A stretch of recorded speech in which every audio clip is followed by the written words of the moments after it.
All right. Hello, everyone. Welcome to wasmCloud Wednesday for Wednesday, June 8th. We have a series of exciting things to talk about today. So we'll go ahead and get started with a demo. And for that, I'll hand to Taylor.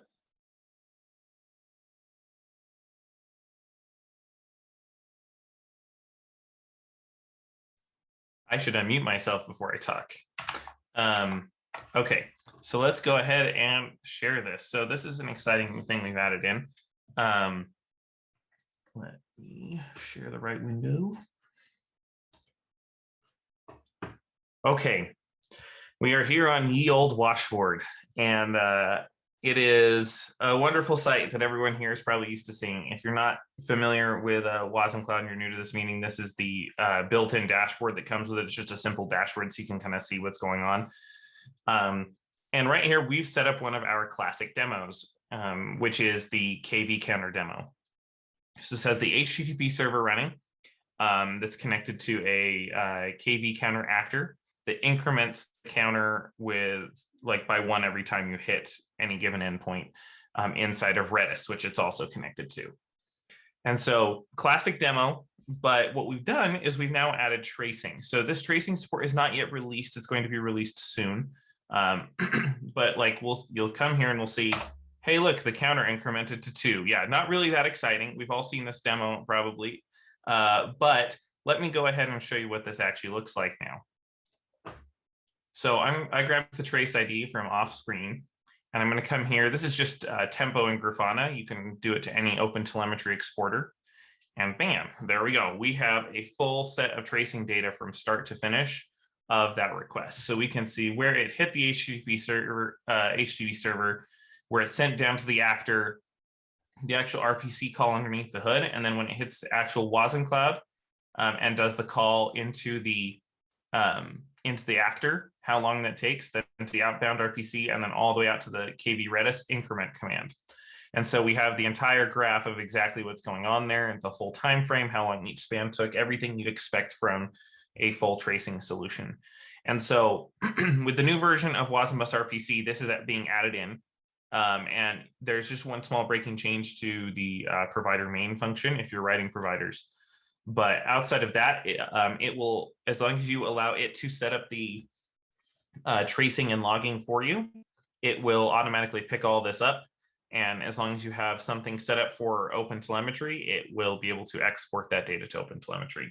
So pretty simple, straightforward, but also very, very powerful because now we can see the entire thing of what's going on. And unlike other distributed systems right now, like it's where you're going to have to add it in a bunch of different places, this all pretty much just comes batteries included with your normal wasmCloud setup. So, and all the libraries that we use. So there you go. Any questions?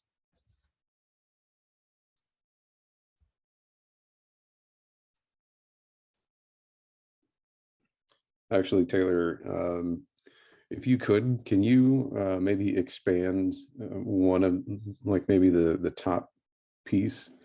I just want to show that, on each of these spans, like the tags there, we actually have a lot of relevant information like the actor ID, the contract, and things like that. Yeah, that's all very useful here. It also, in Tempo at least, it'll grab some of the messages from logs as well, which is handy. But we do have a lot of data, and you can see pretty much everything that's going on inside of this. So here we can see the exact key setting inside of Redis, where it's coming from in the code, the actor ID that's part of it. So all sorts of data like that. I think it looks like Jordan has a question. I beat Brooks. My question is, how do we go about wiring up an actor, or is there nothing we have to do?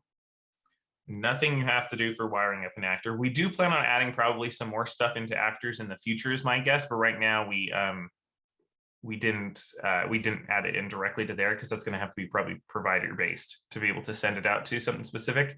But for those who are very familiar with wasmCloud, you'll see that this host call section is exactly where it calls the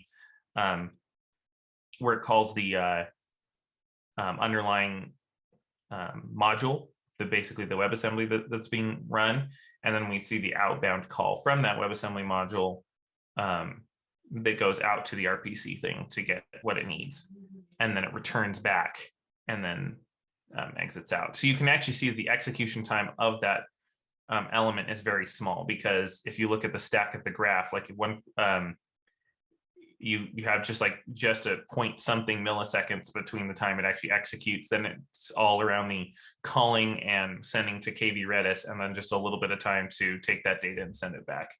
So you can actually see the full graph that way, but there's nothing needed to get all of this inside of an actor. And all you have to do for providers is make sure you're not setting up your own logging inside of it, and you're using the wasm bus RPC thing. Brooks. So I was wondering,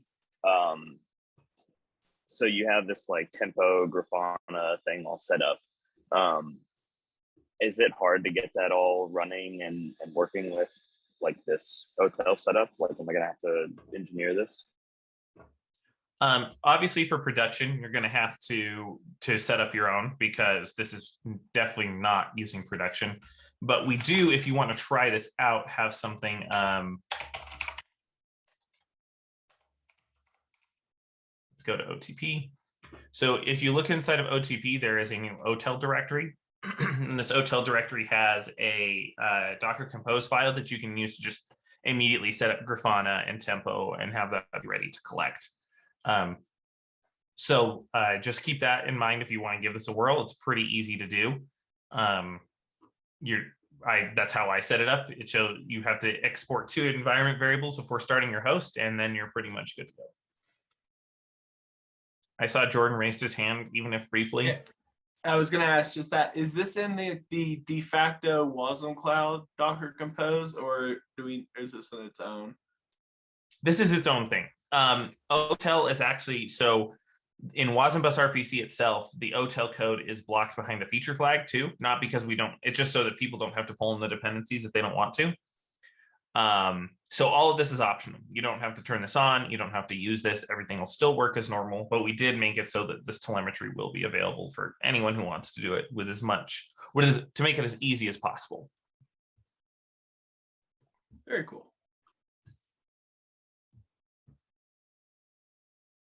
Hey, any other questions?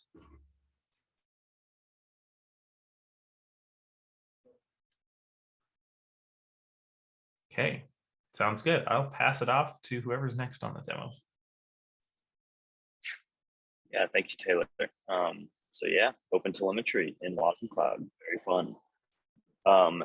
Next on the demo list, I believe Kevin has something he wanted to show around wadm. Yep. Let's see if I can. Oh, host is disabled, participant screen sharing. Didn't see that one coming. And it's not me.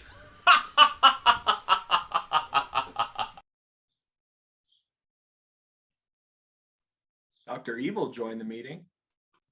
I was going to say that evil laugh was brought to you by. Oh, Brooks, now the student has become the master. You should be good now, Kevin. My, how the turns table. Yeah, I'm in the middle of granting Zoom permission to do something to my system.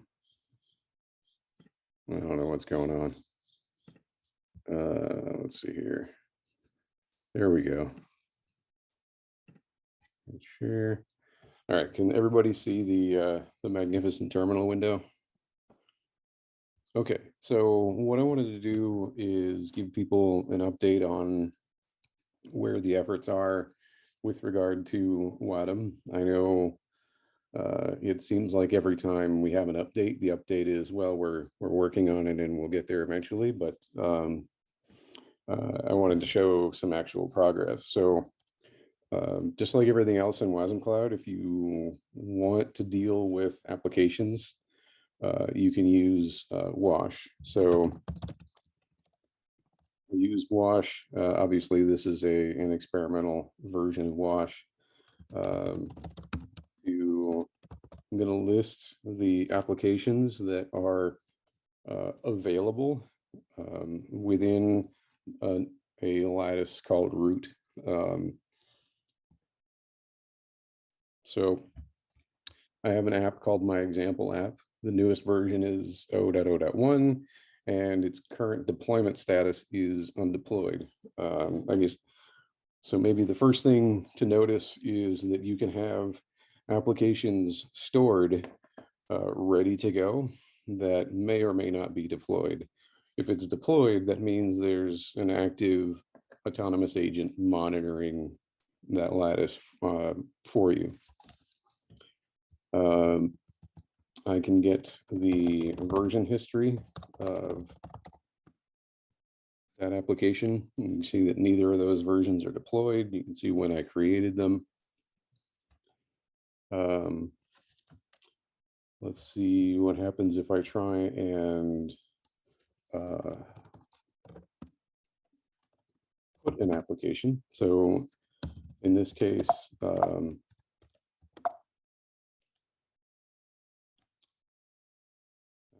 see, trying to find where I've lost my XML, my YAML file here. Let's see if this one will work. Nope, that's not going to work. So anyway, I guess I won't show pushing. So let's get the application list again, real quick.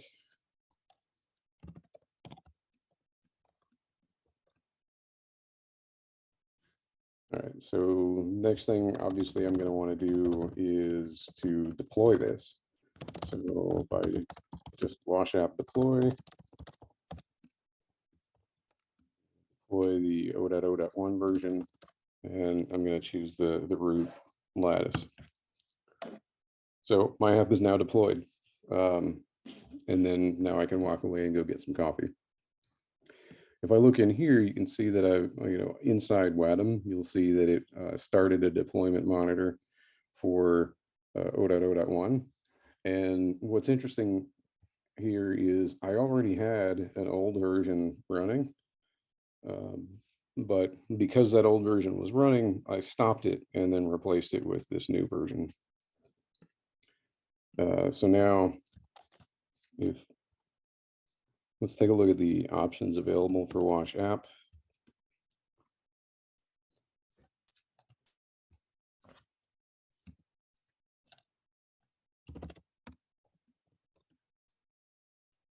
Now you see the deployment status of My Example app is ready.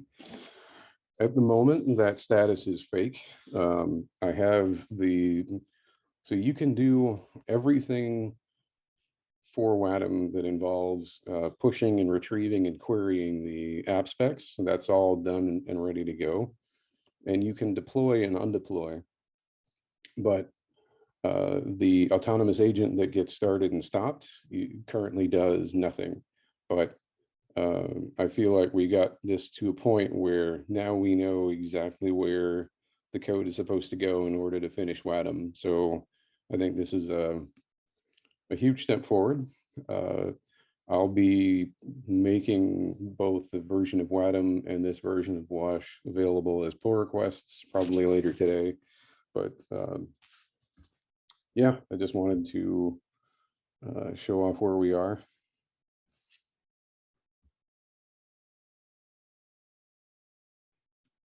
Any questions?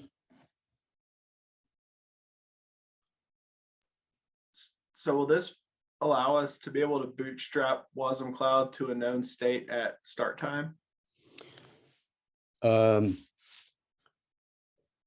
So it depends on what you mean by start time. wadm will attempt to maintain the desired state of your application without regard for which wasmCloud hosts are running. So as long as wadm is running, your desired state is something that wadm is going to try and maintain.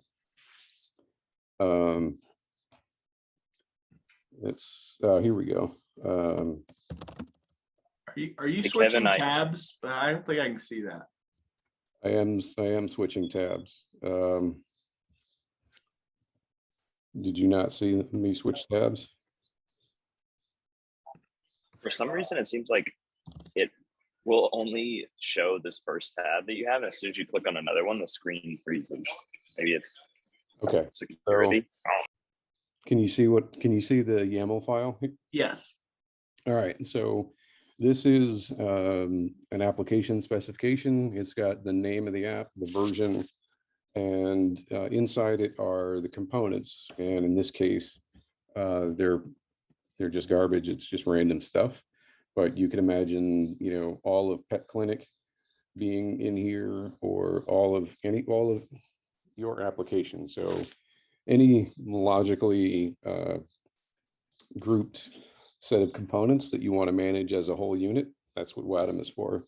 And so it's got things like a spread scaler, where you can say that you want a total of 4 replicas of this actor, and you want 80% of them on US East 1 and 20% on US West 1. Additionally, there are things like link definitions, but if you look at the syntax for the link definition, you'll see that the target is just the name of a thing in this YAML file. So it's significantly easier to manage than regular link definitions. And so there's a capability in here, and then another capability. And this one's also governed by a spread scaler. So what'll happen is, if I push this, it'll be stored, and I can retrieve it and query it and do whatever I want. And then when I'm ready, I can deploy it. And deploying it starts a monitoring agent that will continually monitor the state of your lattice, and then and compare it to your desired state, which is the contents of this YAML file. And it will just take corrective measures in order to make sure that you have what you want. Should sound very familiar to anybody who's dealt with Kubernetes deployments. File feels very familiar. What's that? I said this file structure feels extremely familiar. It should, because it's based on the open application model, and the open application model was actually derived from Kubernetes files. Very cool. Just as a side note, though, you can store it in YAML or JSON. It doesn't matter. Whenever you push a file to wadm as a spec, it'll detect if it's a JSON file and read it that way. And if it doesn't detect JSON, it will assume that it's YAML.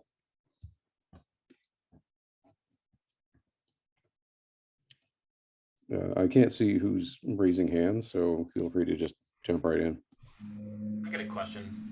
Kevin, tell us more about the agent that monitors the state. Is this deployed? Is this a wasmCloud actor? Is it deployed on every wasmCloud host in a lattice? How does this look topologically speaking? It is none of those things. This is a standalone application that you can opt into using. You stand it up with access to your NATS infrastructure, and it then becomes able to monitor all of your lattices. And when it deploys an agent to monitor your lattice on behalf of, or when it deploys an agent to monitor your application deployment, it's doing so inside a Beam cluster. So you can run wadm as a cluster of 2, 3, 5, however many servers you want. And it's automatically going to do things like failover in case the server dies, things like that. So in addition to wadm making sure that your application is resilient, wadm itself is resilient by virtue of Beam and Erlang. You're muted, Liam. Yeah. You answered my very next question, which is exactly where I was going. It was, if I have a node of, say, 5 hosts here, and I want to make sure that if there's a network partition or a disconnection or they're offline, that that things are still resilient across the partitions until things are restored. Think like distributed software, things along those lines. So that sounds amazing, and I think it's going to be super exciting to see what people do with this. I don't have any other questions for now.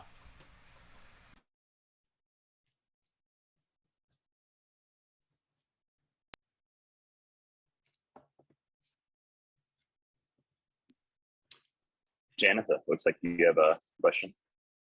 Yeah, I'm assuming it's not a couple, I suppose. Does this actually externalize the host core code that does the client, which I keep forgetting the name of yet, or is it calling directly in terms of the messages that go to NATs? Because I guess actually reprint that question is the reconciler actually has a bunch of commands that get issued, which I'm assuming is still the case, and those commands need to be translated into something that OTP understands. How has that? So they won't be translated into something that OTP understands. They'll be translated into lattice control client commands that will be sent to the lattice itself. So it'll send commands like start this actor, stop this actor, start this provider, and so on. Okay. I don't know if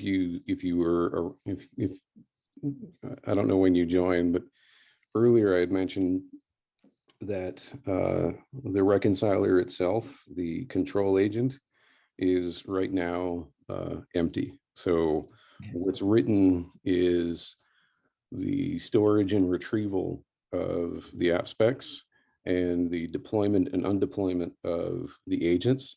But the agents themselves don't currently do anything. That's still code that is yet to be written. But your point is correct, that what needs to happen is on some timed interval basis, the agent will reconcile the application spec with the state of the lattice, come up with a list of compensating commands that it needs to issue to the lattice, convert those into lattice controller client requests, and then issue them. And this is the question I think we discussed last week, is about event streaming here. What about event streaming? Sorry, like whether you're actually thinking of this in terms of CQRS or something else, but I think you mentioned that commanded is not a good thing here because you have to deal with time, which isn't necessarily something that I've actually grokked all the way. But I was trying to understand. Yeah, internally, I don't think we yet need the complexity that commanded adds to the code base. Maybe once we start writing the agents and it looks like they might need it, then we can always look at that in the future. Right. So I guess, I mean, again, I haven't seen the code, but from what you're saying is, at least the demo that she showed, you are maybe pumping the entire open API spec straight out to OTP through the lattice control command. Is that what's happening right now? I don't know what you mean by pumping it to OTP. As in like making that complete request, because the reconciling code breaks everything up. And I don't know whether you're actually breaking everything up here. Yes, I am. So if I can show you, sorry, here, target.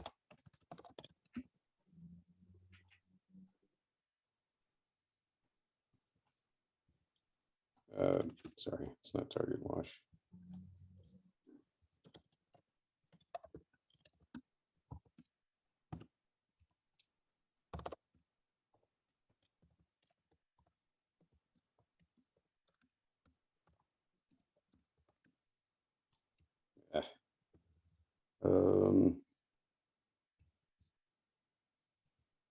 Oh, I guess I didn't provide a version.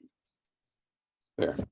So if you look, you'll see there, what we get back is a JSON structure that has one field called raw, which is the model that I originally submitted without modification. This is the so-called human-friendly model.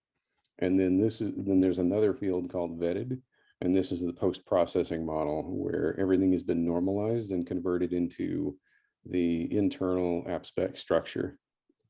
And both of those are stored with the version of the app, so that when you use Wash or anything else to go retrieve it, you can not only pull the original submission, so you can see what text you submitted, but you can also pull it in a standardized format so that you can get at the fields that you want. Right. Probably tangential question is that, are we now persisting state somewhere? Yes, in Redis. Okay. That was part of wadm though, right? That's part of wadm. Yeah. So if I oh, never mind. You can't see my tab. I was gonna switch over to the Redis CLI. Hang on. So you can see if I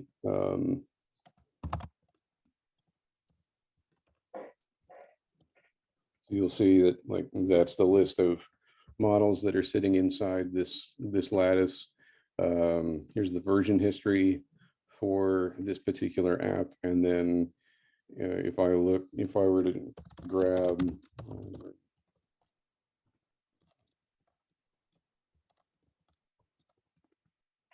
there, you'll see both the raw version and the internal format. And I'm actually storing inside Redis, it's storing the Erlang term to binary, because it's just a little bit, it's more efficient than JSON, and it's faster for Elixir to round trip that data. So, Right. And it's not lossy. Yeah. So if OTP were to go down and wadm were to reestablish a connection to OTP, what is the process? I don't know what you mean by a connection to OTP. Sorry. So I mean, similar to, well, actually not similar, but in terms of like the host process actually goes down, and therefore like the providers and actors all just kind of die. wadm doesn't run inside a host. Correct. But if the host actually comes back up, what is the process? As in to restore everything that was there before. wadm isn't used to restore specific hosts. Okay. But what about the providers within the host, I suppose? Again, that's not wadm's responsibility. So Okay. when a host comes up, it will ask a config server for a list of things that host maybe should auto start.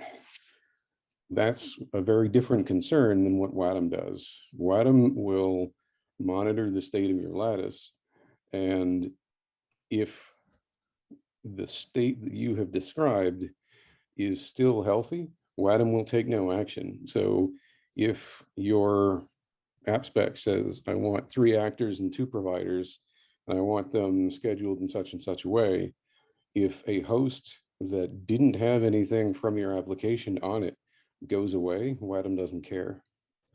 wadm is not responsible for or able to start wasmCloud processes. That's a line that wasmCloud typically doesn't take, which is you're responsible for starting the wasmCloud process, but then everything above that we're responsible for.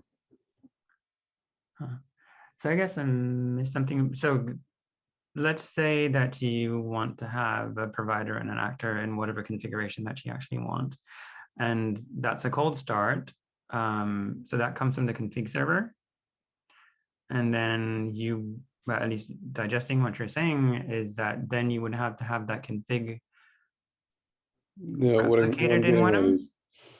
getting at is there are 2 different concerns.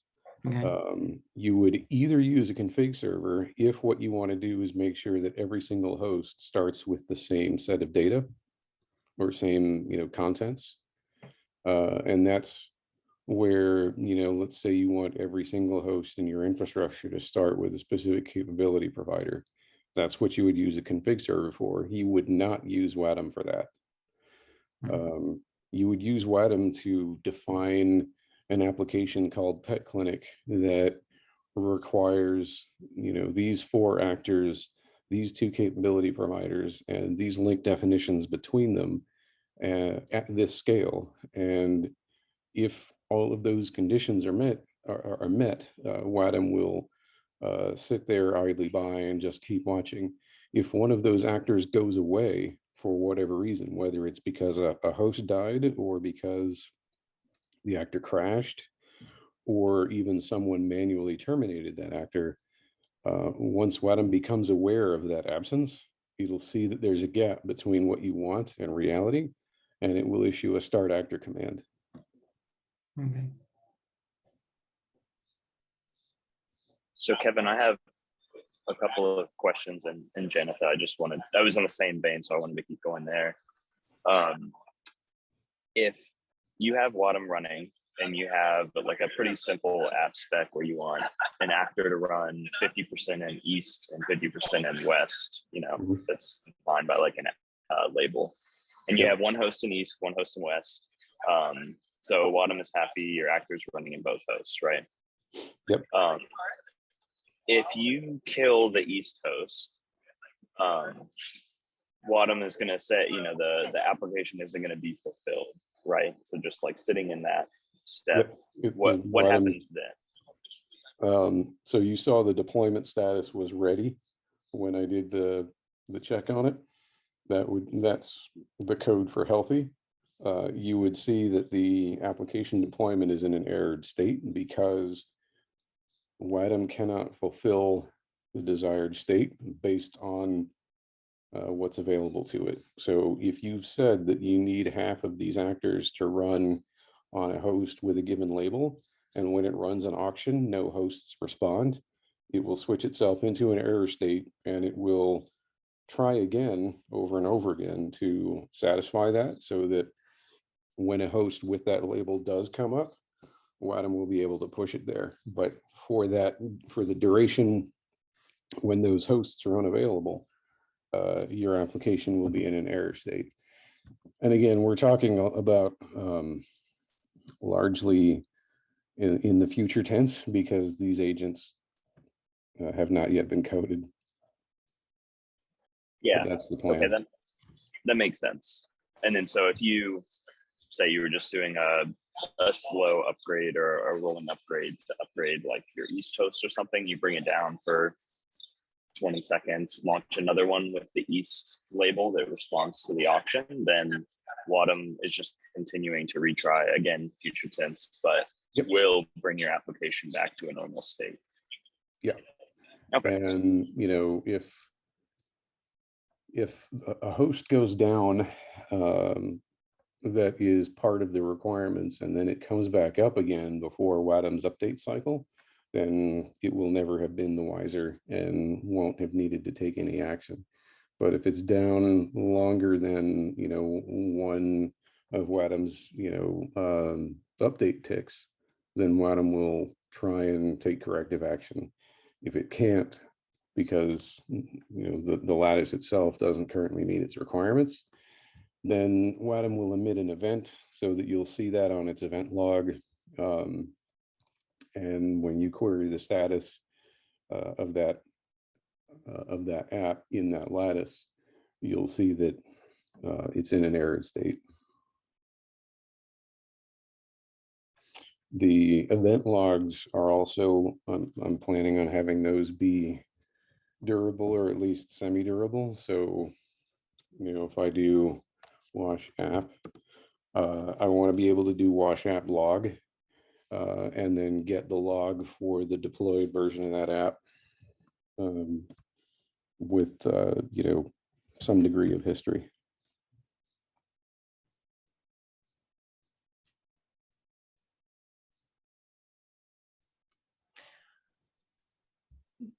Kevin, to me personally, I think I struggle with I think I've actually mentioned like the whole idea that there might be a race between the config server and wadm. And also, is there a way to do this except for based on a timer with some sort of event which can trigger it? Yeah, so the first question is, like I said, we would not recommend running both wadm and the config server. Or if you do run them, you use them for two entirely different reasons with non-overlapping resources.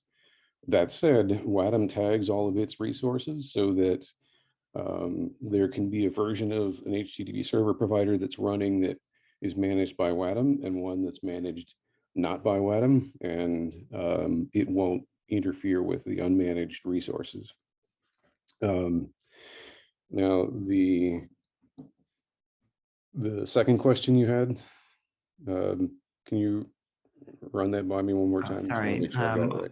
What I noticed inside of wadm is like you have the delay decay Oh, right, the timer. timer. Yeah. Yeah. So right now, I mean, I'm not sure where you're seeing the delay because, like I said, the agents aren't written yet. Sorry, I meant decay actually. Like the events are actually like reconciliation is actually based on running the decay timer over and over again, whether that could or should be based on events. Okay, that's actually not how the code works yet right now. It may have changed since you looked at it, but the decay timer is not a thing that triggers reconciliation. Like I said, there is no reconciliation in the code base right now. The plan is every single time a lattice receives an event, it will apply the event to the monitored state. If the monitored state changes, it will then compare that state against the desired state of the app spec and decide if it needs to take action. So anytime anything happens in the lattice, it will trigger a check to see if corrective action needs to be taken in response to that event. And the timer that will be there is more just there for backup in case important events have been missed. It can then probe the lattice to get up-to-date information.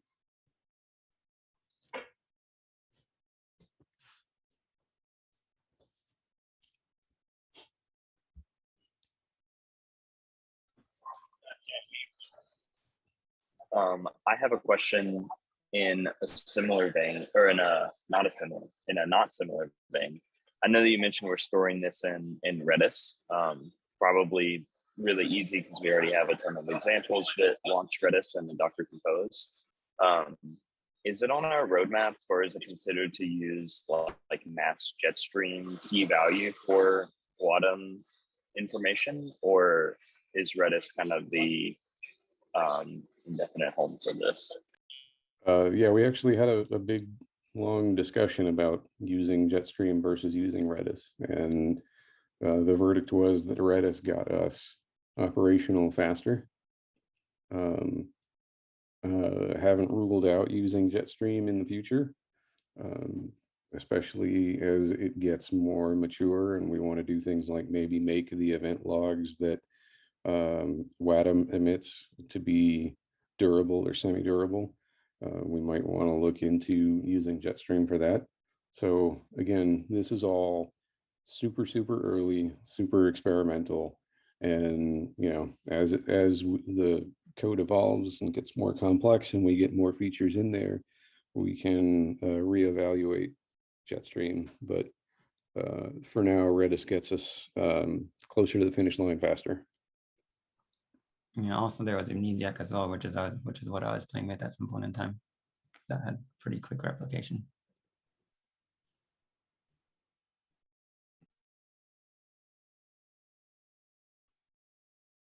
I have one question.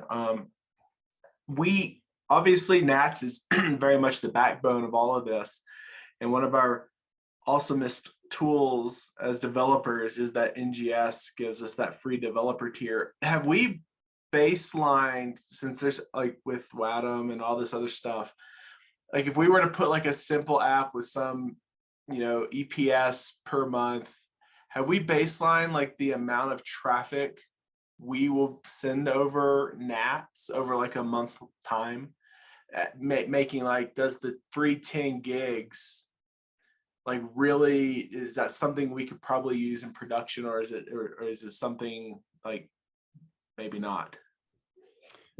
Yeah, Brooks, this sounds like something that might make for a decent blog post. But yeah, so it's difficult to baseline because the traffic that you use or the data that you consume over NGS depends entirely on how much traffic goes across. And if you're using leaf nodes judiciously, then traffic that doesn't need to leave one particular region to go across NGS won't leave, and so it won't incur any message or byte accrual against your quota. That said, the traffic that we do use is pretty tiny. The only time any of our traffic gets remotely toward anything that I would call large is if you've got actors that are plugged into the blob store provider, and the blob store provider is doing a lot of IO on, things like S3 buckets and whatnot, because then, like the worst case scenario is you've got an actor on one side of the leaf node and a capability provider on the other side of another leaf node, and they're going across NGS, and they are chunking S3 files back and forth. That's probably the most data you could consume using wasmCloud. And again, that's all based on the app and based on usage. I have in all of my lab experiments, and I do a ton of them, I have never once exceeded the free tier. Cool. Thank you, Kevin.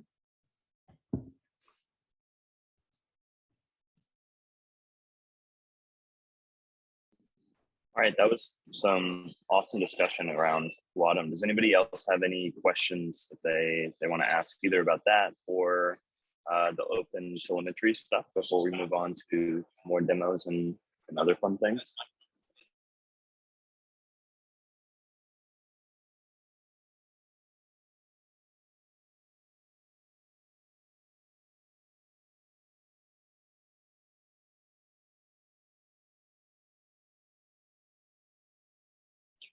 All right, awesome.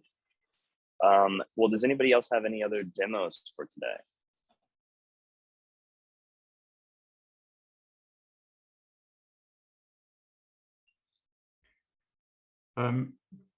Brooks, I can show the Dagger stuff if you want. I mean, it's not really wasmCloud stuff, it's just build. I'm building wasmCloud stuff with it, but we looked at it briefly last week, but it might not be super relevant. Go for it. Let me give you permissions. All right, you should be good to go, Stuart. Okay, thank you. I should probably turn notifications off like I didn't do last time. So I've got a bit of a unique situation here because my provider interacts with an OLED device on a Raspberry Pi, and so it talks through a Linux hardware abstraction layer, which won't compile on OS 10, and so I've got that all if-def'd out. And so I typically need to build the provider on Linux, probably in a container or a VM or some other such thing, and there's dev containers and all sorts of things. But I've been looking at Dagger mainly as an attempt to learn Dagger, which is Solomon Hike's new venture after Docker, I guess. And it uses BuildKit, which is the backend effectively for building Docker images, Moby effectively, and QLang as a front end for that, in the same way that a Docker file is a front end for BuildKit. So a Docker file has like a list of commands that build an image, and then build kit will look at that and do work out the directed acyclic graph and all the order in which things need to be done, and do as much as possible in parallel and in multiple layers, and cache all those layers and never repeat work that's been done before, etc., etc. And what Solomon Hikes is, or Dagger.io is doing, is it's using QLang as a way to describe the all the things that need to happen in order to build stuff in an attempt to homogenize all the CI pipeline service providers that are out there: Jenkins, GitHub Actions, Circle CI, Travis, BuildKite, etc. And to be able to run these things locally as well, which is really, really cool. So I've got an interface, a provider, and an actor. Obviously, the actors can be compiled to wasm. Provider on a Linux machine, so it'll build properly. And then this is the Q file that coordinates everything. So it starts with a plan, and the plan has actions. These underscore actions are basically private variables effectively, but there's one here, build provider, and there's another one here, build actor. So if I just type Dagger do on its own, it tells me that there's two available actions, build provider and build actor. So I can do build provider, and it happened very quickly because it's already been done before. There's a cached layer somewhere there that doesn't mean it means it doesn't need to do any extra work. So when I call build provider, it effectively copies onto a scratch layer, like an empty file system, effectively. The output from this build provider thing, which actually does the build, it takes this source interface and for the interface and for the provider. And when I do the actor, it takes one for the interface and for the actor. And they're declared here. So this is the client. This is the bit that gives the Docker images permission to read my local file system.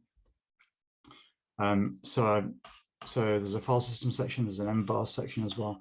And this gets the outside world into BuildKit effectively.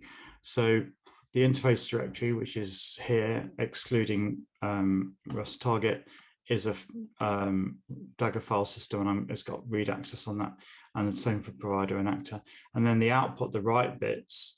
So I'm going to write the output of the build provider and build actor actions here, and write them to that thing. So when I run this, if I look at my build directory, I should have a build provider and a build actor because I've run that before.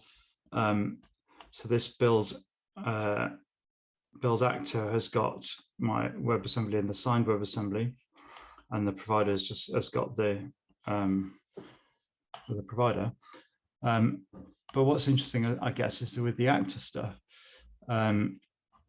build actor is the action, and it's taking the output from sign actor, and sign actor is taking the output from build actor.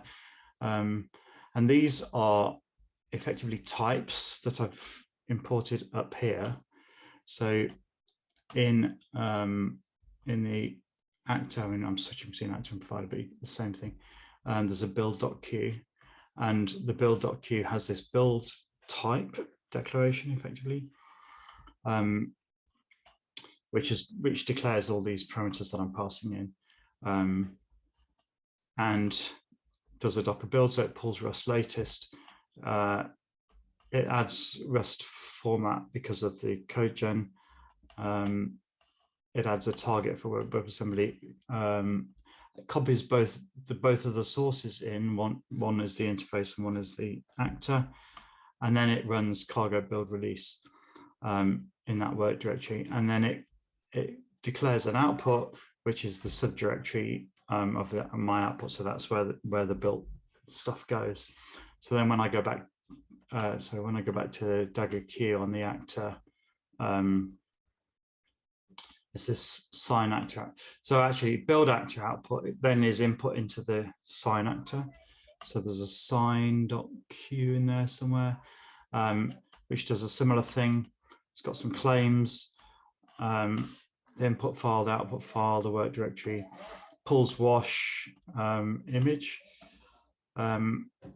copies the source into the work directory, does a Docker run. So this is a type which just says run something in under user root with the output from this copy in the work directory, and I'm inheriting effectively from this type wash and extending it with this ampersand, extending it with the command that I want to run, which is obviously declared in here and Docker run, and it's like effectively wash claims sign with a name and all that sort of stuff, and then the claims which I'm flattening out into that same list, giving it the input file, and then it has the same output mechanism. So when I run build actor, it takes the output from sign actor, which takes the output from build actor, so threads it all through and builds this directed acyclic graph and runs it all together. So interesting demo part, and then I'm done, I promise. So if I do build actor, then it'll run quite quickly, probably because it's been run before. I've also, so then I look at the build, and I can see that the actor has stuff that was built on the 30th of May and 31st of May. That was before last week's demo. I've also put a little empty comment in here, which has also been built before. If I build that, that should go through quite quickly as well. Oh shit, didn't, hang on. Let me just make sure, maybe I had a space. Maybe the demos won't work. No. Okay. It's gonna build it. Okay, it takes about 50 seconds to build. I must have lost the cache or something, but basically if there's a set of inputs that match something that's been built before, it doesn't actually repeat the task. But I think probably what will happen is it'll build it and discover that the output is the same, and so it'll use that. And when I do a list of the output, it'll show that the actor was built earlier today rather than just now, because it's already been built with that comment in. What? Did I cancel it? I did. Yeah, it's going to take a few seconds to build it, which is probably not worth waiting for. But it's pretty cool because then I can create a GitHub action that is just a Dagger action, and it just runs this build actor or build provider, and it's exactly the same in CI as it is locally. I can test it all locally without going through the whole CI loop while I'm building stuff. So yeah, that's the demo. Oh, it's finished now. So yeah, there we go. So now if I list the build directory, the actor, yeah, the actual actor was last built at 11:57, and the signed actor at 13:23. If I gave it another change, then I'd get one that was built now. That's really cool at not repeating work and working out exactly what it needs to do, doing it in the right order, basically down to build kit. That's just a useful thing, really, I think. That's a demo. That's really cool. Is that open source somewhere, or do you have that like published on a repo? Or I do. What, my code or Dagger itself? Dagger's obviously open source. My code. I can give you a link right now. Let me find it for you. I'm just curious if we wanted to play around with Dagger using this for some of our own stuff, if you could copy from your template. Yeah, so I'm just experimenting with this at the moment, but I've got an open pull request on my repo, which I'm just putting in the chat now, which has got all the code that we were just looking at in it. I'm going to clean it all up and then get that merged in. But the whole project is just a little pet project for running a wasmCloud letters across a couple of Raspberry Pis, one of which has a OLED device attached to it. Okay, very cool. Hmm. Janet, I see you have your hand up, but just as a quick time check, we're only about 2 minutes left. I had a couple community announcements if you wanted to go ahead quickly, or I can do those and then move on.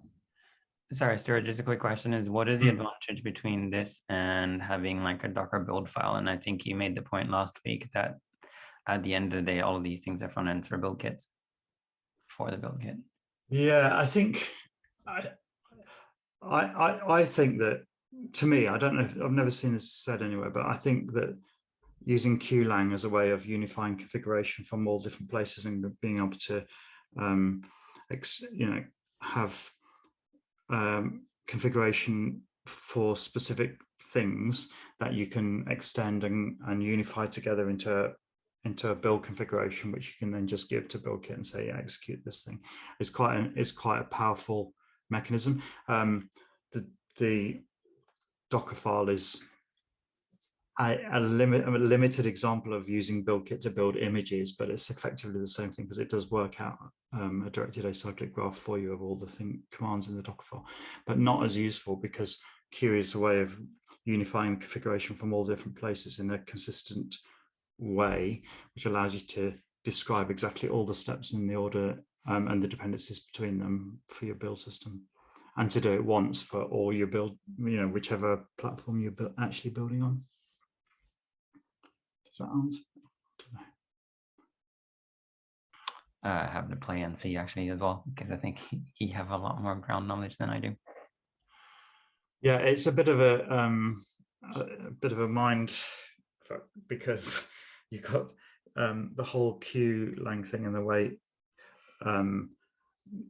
everything is just very declarative. It's like a superset of JSON, and you just declare a set of constraints that must get narrower and narrower until they actually land on a concrete value, and then that's effectively the JSON or the YAML or the whatever configuration that you need that describes what has to happen. So I suspect that at some point wadm could be driven by QLang. Maybe. It wouldn't be a bad use case for QLang, and I think quite a lot of people are using it to drive Kubernetes configurations where people are getting a bit sick of like YAML problems, and like customized user overlay thing, and then there's Helm that's just template driven, but QLang is kind of like a way of being able to reliably combine configuration from different places in a way that's consistent, always the same, and you know exactly what your end result is going to be. Cool. Anyway, run out of time. Yeah, very cool. So I know that we're just slightly over time, but I just wanted to share a couple of things really quick. One of them was a bug that Jordan and I came across this morning. If you're using Wash to connect to NGS, you may see an issue there. We're working with that. Let's see. 1 second. We're working with the folks in the NAT Slack to figure out what the issue is there. But just as a heads up. Another thing that I wanted to mention is that Taylor and my talk is actually on YouTube now, the Disrupting the Downtime Continuum. So I will share that link in the chat. But if you missed it, if you weren't able to go to KubeCon EU, that's now live, and we'd love for you to check it out.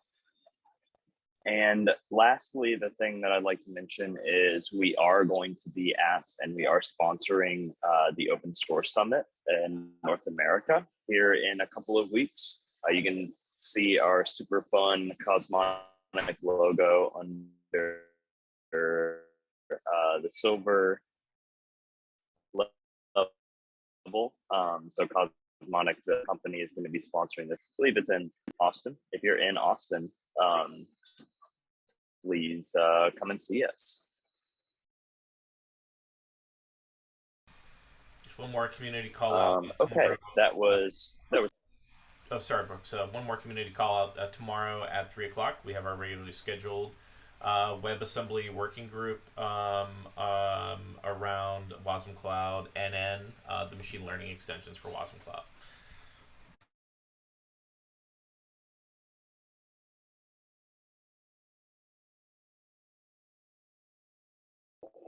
Yeah, so great community meeting today. We can go ahead, I know we're over time and people are going to run to it too, but we can stop recording and just hang out for a little bit. Thanks, everybody.